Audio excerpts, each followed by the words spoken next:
विधानसभा का चुनाव में बड़े-बड़े सभाओं में चिल्ला चिल्ला के ओवैसी साहब कह रहे थे कि भाई हम ओवैसी अस्पताल बनाएंगे, कॉलेज बनाएंगे, वो क्या हुआ? कि जो लोग ये दावा करते हैं कि हम पूरी टीम के साथ में गए हैं, तो उनके उनके लोग होना चाहिए ना, वो जरा दिखाएं ना।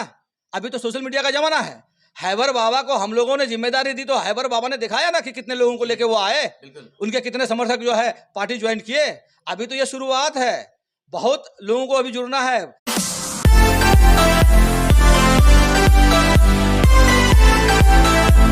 अस्सलाम वालेकुम दोस्तों, मैं मोहम्मद असरार उल हक और हमारे साथ हैं एआईएमआईएम पार्टी से बहादुरगंज के प्रखंड अध्यक्ष तौसीफ आलम जी। इनसे हम बातें करेंगे 2024 लोकसभा चुनाव को लेकर के। लेकिन सबसे पहले आपका बहुत बहुत स्वागत है हमारे चैनल में तौसीफ भाई।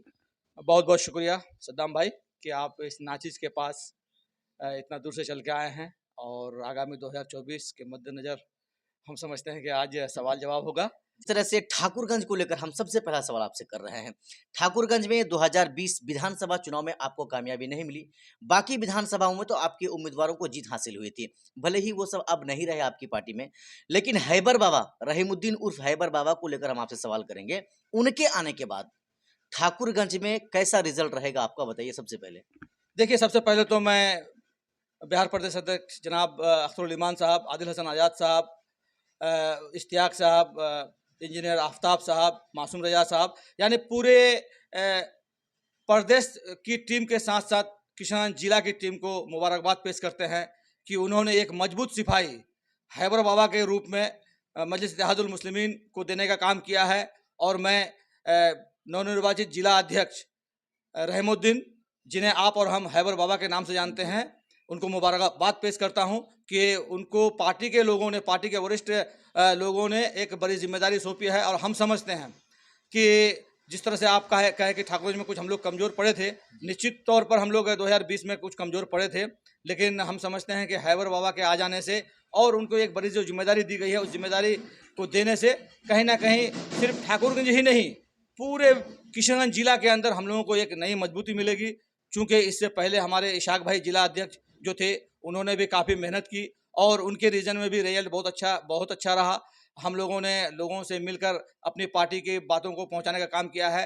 निश्चित तौर पर हैबर बाबा के आ जाने से हम कार्यकर्ताओं के अंदर एक नया जोश और एक नया जुनून आया है। इस बात में कोई शक नहीं है, इतिहास कह रहा है कि किशनगंज कांग्रेस का गढ़ रहा है, ये इतिहास कह रहा है। और उसी गढ़ में ऐसा नहीं लग रहा है कि उसी को हराना मुश्किल सा नहीं लग रहा है आपको? देखिए, कल की और बात थी और आज की अलग बात है। और आज जो है हर नौजवान के पास जाके जब बैठिएगा तो लोग यही कहते हैं कि जोश, जुनून, मोहब्बत और सुकून अगर कहीं है तो वो एमआईएम पार्टी में है।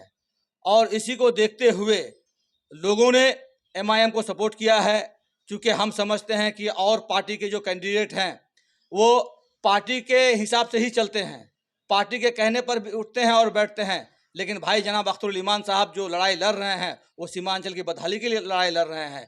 भाई जनाब अख्तरुल ईमान साहब जो लड़ाई लड़ रहे हैं, सीमांचल में बेहतर स्वास्थ्य सुविधा कैसे हो, बेहतर सुरक्षा कैसे मिले, कम्युनिकेशन बढ़िया कैसे हो, एजुकेशन बढ़िया कैसे हो, इसकी लड़ाई मजलिस लड़ रही है भाई जनाब अख्तरुल ईमान साहब के नेतृत्व में और असदुद्दीन ओवैसी साहब के देख रेख में, आदेश अनुसार इन सब लड़ाई हम लोग लड़ रहे हैं।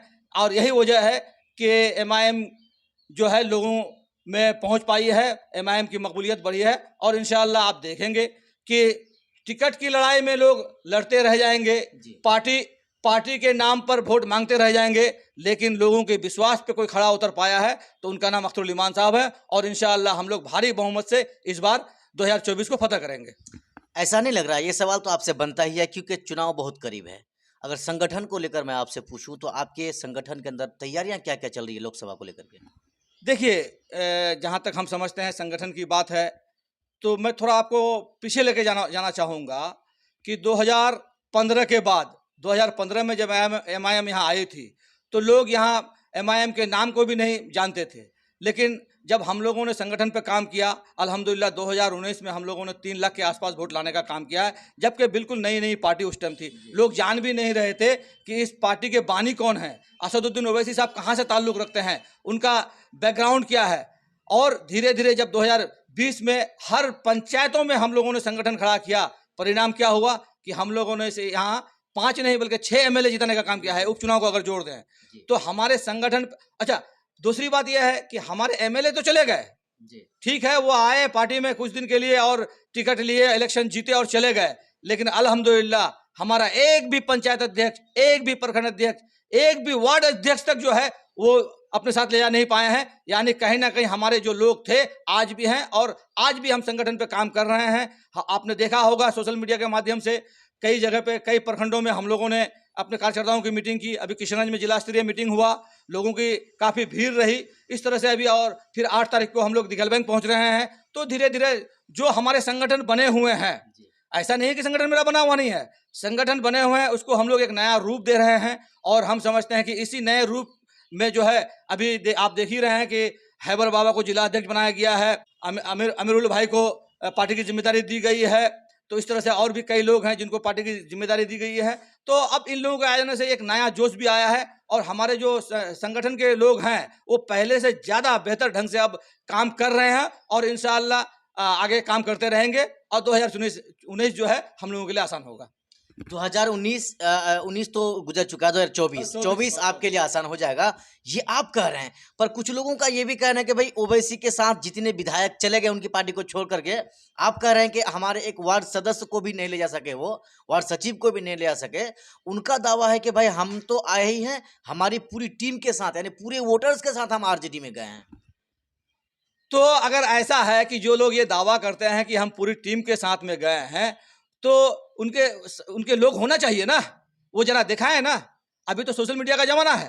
हैबर बाबा को हम लोगों ने जिम्मेदारी दी तो हैबर बाबा ने दिखाया ना कि कितने लोगों को लेके वो आए, बिल्कुल, उनके कितने समर्थक जो है पार्टी ज्वाइन किए। अभी तो ये शुरुआत है, बहुत लोगों को अभी जुड़ना है। काफी आरजेडी, कांग्रेस, जदयू के लोग हम लोग के टच में हैं और अनकरीब आप देखेंगे। अच्छा, टच में है? जी जी जी, मैंने खेला होने वाला है क्या? बहुत खेला क्या होने वाला है, आप क्यों नहीं होगा। कब तक लोग दरी बिछाएंगे, कब तक लोग चाय का कप ढोएंगे।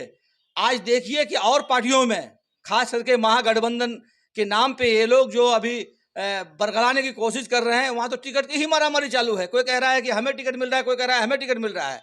ऐसी परिस्थिति में लोग जाएं कहां। और लोगों को एक विश्वास है कि एमआईएम जो बिहार में अख्तरुल इमान साहब के, आदिल हसन आजाद साहब के, आफ्ताब साहब के नेतृत्व में काम कर रही है, वहां एक उम्मीद है। आपने कई लोगों को सुना होगा कि मैं फला पार्टी में हूं तो किसी मुद्दे पे मुझे बोलने की इजाजत नहीं दी जाती है। जी जी बिल्कुल। लेकिन एमआईएम एक वाहिद पार्टी ऐसी है कि आप अपने मुद्दों को, अपने क्षेत्र के मुद्दों को, अपने समस्याओं को, अपने कौम के बारे में, दलितों, पिछड़ों, अगरों की बात अगर कोई करती है तो एमआईएम है। और यही वजह है कि आज बहुत सारे लोग हमारे पार्टी में जुड़ रहे हैं, अनकरीब बहुत लोग और जुड़ने वाले हैं। नसीब भाई, एक सवाल हम आपसे करें, हालांकि ये सवाल आपको अच्छा नहीं लगेगा, फिर भी हम कर रहे हैं। आप कह रहे हैं कि विश्वास विश्वास, आप भी जो विश्वास दिलाए थे 2020 में विधानसभा का चुनाव में, बड़े बड़े सभाओं में चिल्ला चिल्ला के ओवैसी साहब कह रहे थे कि भाई हम ओवैसी अस्पताल बनाएंगे, कॉलेज बनाएंगे, वो क्या हुआ? देखिए, आप एमआईएम के इतिहास को देख लीजिए। एमआईएम हैदराबाद में अगर पार्टी वहाँ बनी तो हैदराबाद की क्या सूरत है, और महाराष्ट्र के अंदर इम्तियाज जलील साहब और वारिस पठान साहब के क्या कारकर्दगी है, ओवैसी साहब के तरफ से क्या कुछ दिया जा रहा है वहाँ। उधर तो सब कुछ ठीक ठाक आ है, रहा हूँ मैं इधर सर। इधर जी जी। तो क्या क्या हो रहा है अभी, चूंकि ओवैसी साहब ने जो वादे किए थे बिल्कुल, तो उनके वादों में ये था कि भाई यहाँ का स्वास्थ्य व्यवस्था बेहतर कैसे हो, यहाँ की शिक्षा व्यवस्था बेहतर कैसे हो, उसके लिए हम इसी के लिए वो ये पार्टी लेके आए। और आप दिल पे हाथ रख के बताइए कि क्या इससे पहले कभी लोगों को इतनी जानकारी हुआ करती थी कि स्वास्थ्य व्यवस्था कैसे सुधरे, तो दम है, जी जी। कैसे सुधरे, शिक्षा व्यवस्था कैसे सुधरे। माननीय विधायक जनाब अख्तरुल इमान साहब जब से विधानसभा में जीत कर गए हैं, हर मुद्दे पे अकेले आवाज उठा रहे हैं। रही बात कि ओवैसी साहब के द्वारा क्या कुछ दिया जा रहा है, अगर गद्दारों ने हमारे सामने गद्दारी नहीं की होती तो निश्चित तौर पर आज ओवैसी साहब के द्वारा कुछ ना कुछ हम लोग को यहाँ देखने को मिलता। लेकिन मैं समझता हूँ कि सीमांचल की दर्द को ओवैसी साहब लेके फिरते हैं और बहुत जल्द कुछ ना कुछ यहाँ वो करेंगे। यहाँ के जो समस्या है उसके हल के लिए वो अपने तरफ से जहां तक हो पाएगा वो करके दिखाएंगे इंशाल्लाह। तो भाई, बात असल ये है ना कि किसी भी काम को करने के लिए सरकार का सहयोग लेना पड़ता है, लेकिन ये ओवैसी अस्पताल और ओवैसी कॉलेज ऐसा एक विकास है, सरकार की कोई ज़रूरत नहीं है, ये तो ओवैसी साहब खुद अपने फंड से बनाते हैं। आपने कहा कि गद्दारों ने अगर हमें धोखा ना दिया होता, ठीक है, गद्दारों ने अलग-अलग विधानसभा से आपको धोखा दिया, लेकिन अख्तरुल इमान तो उन तमाम विधानसभाओं से आते हैं ना? देखिए, अख्तरुल इमान साहब तमाम विधानसभाओं से आते हैं, उनका बड़कपन है कि वो पूरी सीमांचल के, पूरे बिहार के दर्द को लेके चलते हैं। जी, जी। लेकिन अमोर से विधायक अभी हैं, वो अगर आज हमारे सारे एमएलएज़ एक साथ में होते, तो ज़ाहिर-सी बात है बात कि कुछ अलग होती। बात कुछ अलग होती, और कहीं कोई ज़मीन की बात होती तो हम उस ज़मीन को एक्वायर कर पाते, सरकार से लड़ के ले पाते, या जो भी हमारा होना था, वो हो पाता। नहीं हो पा रहा है, ठीक है। इंशाअल्लाह आने वाले समय में अगर अख्तरुल इमान साहब जिस तरह से मेहनत कर रहे हैं, तो हमको तो पूरी उम्मीद है कि अख्तरुल इमान साहब की मेहनत रंग लाएगी और ओवैसी साहब के द्वारा यहाँ कुछ नया होने देखने को हम लोगों को मिलेगा। चूँकि आप बहादुरगंज के प्रखंड अध्यक्ष हैं, तो किशनगंज के जितने भी आपके कार्यकर्ता हैं, जो आवाम है, जो वोटर्स हैं, उनके लिए जाते-जाते कोई संदेश है आपकी तरफ से? देखिए, मैं अपने सारे कार्यकर्ताओं को, मजलिस के चाहने वालों को, मजलिस के कारकुनों को अंत में यही कहना चाहूँगा कि डरने घबराने की कोई ज़रूरत नहीं है। लोग पहले बहुत सवाल हम लोग से किया करते थे, अल्हम्दुलिल्लाह आज लोगों को सवाल का जवाब मिल गया है। देश और प्रदेश की जो परिस्थिति है, माइनॉरिटीज़ के लिए और दलितों के लिए, पिछड़ों की स्थिति क्या है, वो आप और हम सभी जान रहे हैं। अब हम समझते हैं कि हमारे पास एक बेहतर विकल्प एमआईएम के रूप में आया हुआ है, और हमारे बहुत ही अच्छे लीडर जनाब अख्तरुल इमान साहब हमारे बीच हैं। हम किशनगंज वासी जो है खुशनसीब हैं कि जिस अख्तरुल इमान साहब को मिलने के लिए लोग लाइन पे खड़े रहते हैं, वही अख्तरुल इमान साहब हमारे घरों पे आके हमसे मिलते हैं। ये हमारे लिए खुशनसीबी है। हम सब मिलकर संगठित होकर संगठन को मजबूत करते हुए अपने नवनिर्वाचित जिला अध्यक्ष की सपोर्ट से, अपने और दिगर जो भी हमारे कार्यकर्ता हैं उनसे सपोर्ट लेकर हम घर घर तक पहुँचे, और 2024 में अख्तरुल इमान साहब को जो एमपी बनाकर हम आगे के लिए भेजे, और अपने जो हमारे समस्या हैं वो तो दूर होगा ही, और जब अख्तरुल इमान साहब एमपी के रूप में दिल्ली को पहुंच जाएंगे तो इंशाअल्लाह फिर नज़ारा ही कुछ और होगा, और ओवैसी साहब के द्वारा भी हम लोग को यहाँ बहुत कुछ देखने को मिलेगा। चलिए, कोई बात नहीं है, एमआईएम का नेता है और एमआईएम का नेता बोलने में कैसा होता है, ये माशाअल्लाह आप सब जानते हैं। बाकी तौसीफ भाई हमारे साथ थे, अपनी बात को हमारे साथ रख रहे थे। तौसीफ भाई, बहुत-बहुत धन्यवाद आपका। शुक्रिया।